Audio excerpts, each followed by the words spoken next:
My name is Alexander, and as a coach, I've helped thousands and thousands of people all around the world.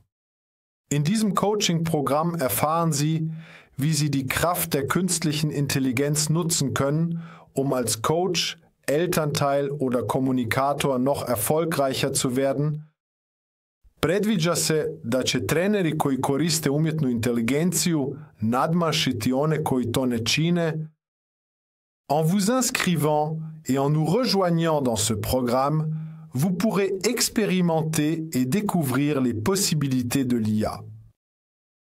Dans comment vous pouvez poser de meilleures questions, comment vous pouvez offrir différentes façons de communiquer avec les autres, et aussi comment vous pouvez devenir une meilleure personne.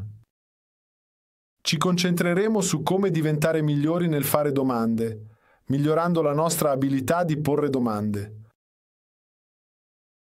Nel processo di creare un legame con le persone con cui comunichi, scoprirai il potere del silenzio.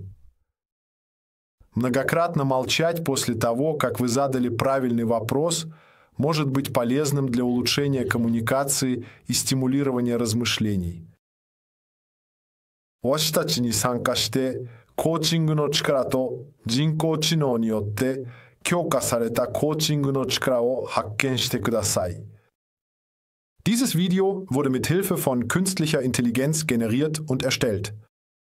Also schließen Sie sich uns an, wenn Sie herausfinden möchten, wie Sie die Kraft der KI heute, jetzt, in diesem Moment effektiv und erfolgreich nutzen können.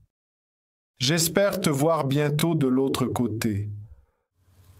Look forward to you becoming part of our family. Prijavite se na delavnico Certificiran coach in spoznajte moč postavljanja dobrih vprašanj. Spoznajte moč komunikacije s pomočjo coaching orodij.